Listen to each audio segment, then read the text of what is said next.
ബൈക്കിന്റെ ചെയിന് ക്ലീൻ ചെയ്യാൻ നോക്കുമ്പോഴാണ് ഫ്രണ്ട് സ്പ്രോക്കറ്റ് ലോക്ക് ഉണ്ടല്ലോ അതാകെ പോയി കിടക്കുന്നത് കണ്ടത്. അപ്പൊ പിന്നെ അതും മാറ്റാന്ന് വിചാരിച്ചു. ഏകദേശം 6 രൂപ മാത്രമേ ഉള്ളൂ ട്ടോ ആ സാധനത്തിന്. പിന്നെ നമ്മുടെ ടൂളൊക്കെ എടുത്തു വെച്ചു. ഗിയർ ഓയിലാണ് ഞാൻ യൂസ് ചെയ്യാറുള്ളത്. പിന്നെ നമുക്ക് ഡീസലാണ് വേണ്ടത് കഴുകാനായിട്ട്. ഞാനിപ്പോൾ തൽക്കാലം മണ്ണെണ്ണ ഉപയോഗിച്ചിട്ടാണ് ഈ ഒരു ചെയിന് മൊത്തം ക്ലീൻ ചെയ്യുന്നത്. പിന്നെ ഒരു 2 ബ്രഷും എടുത്തിട്ടുണ്ട്. ചെയിൻ സാധാരണ ലൂബ് ചെയ്യുന്നവർക്ക് വേണ്ടിയിട്ടുള്ള വീഡിയോ അല്ല ഇത്. ലൂബ് ചെയ്ത് മുടിഞ്ഞവർക്ക് വേണ്ടിയിട്ടുള്ള വീഡിയോ ആണ്. അങ്ങനെ നമ്മൾ ദേ അഴിക്കൽ തുടങ്ങി. അഴിച്ചഴിച്ച് നോക്കുമ്പോൾ ദേ ഇതാണ് അവസ്ഥ. ഗിയർ ഓയിൽ യൂസ് ചെയ്യുമ്പോൾ ഇങ്ങനെയൊക്കെ പ്രതീക്ഷിച്ചാൽ മതി. അതായത് ഒരുമാതിരി കരിയോല് പോലെ ആയിട്ടുണ്ടാവും ആ ഒരു ഭാഗം മൊത്തം. ഒരു വൃത്തിയും മെനയും ഉണ്ടാവില്ല. എപ്പോഴും നമ്മൾ നല്ല രീതിയിൽ ക്ലീൻ ചെയ്യേണ്ടതായിട്ട് വരും. പക്ഷേ വളരെ ബഡ്ജറ്റ് ഫ്രണ്ട്ലി ആണ്. അതൊരു കാര്യമാണ് ട്ടോ.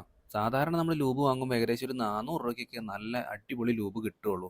അതാണെന്നുണ്ടെങ്കിൽ 2-3 പ്രാവശ്യം യൂസ് ചെയ്യുമ്പോഴത്തേക്കും കഴിയും. പക്ഷേ ഇത് ഏകദേശം ഒരു 3 കൊല്ലമൊക്കെ നല്ല അടിപൊളിയായിട്ട് യൂസ് ചെയ്യാൻ പറ്റും. അതും ഏകദേശം ഒരു 400 രൂപയ്ക്ക് ഈ ഒരു ഗിയർ ഓയിലിൻ്റെ ബോട്ടിൽ വാങ്ങണമെങ്കിൽ. ഇപ്പോൾ ദേ ക്ലീൻ ചെയ്തിട്ടുണ്ട്. മണ്ണെണ്ണയൊക്കെ ഉപയോഗിച്ച് നല്ല അടിപൊളിയാക്കിയിട്ട് ക്ലീൻ ചെയ്ത് അതൊക്കെ തുടച്ച് വൃത്തിയാക്കിയതിന് ശേഷം ദേ ഗിയർ ഓയിൽ അപ്ലൈ ചെയ്തുകൊണ്ടിരിക്കുകയാണ്. ഇത് ബൈ ആ ലോക്ക് പ്ലേറ്റ് ഉണ്ടല്ലോ അത് ഇട്ടിട്ടുണ്ടായിരുന്നു കേട്ടോ. അത് വീഡിയോയിൽ ഞാൻ എടുക്കാൻ മറന്നു പോയതാണ്.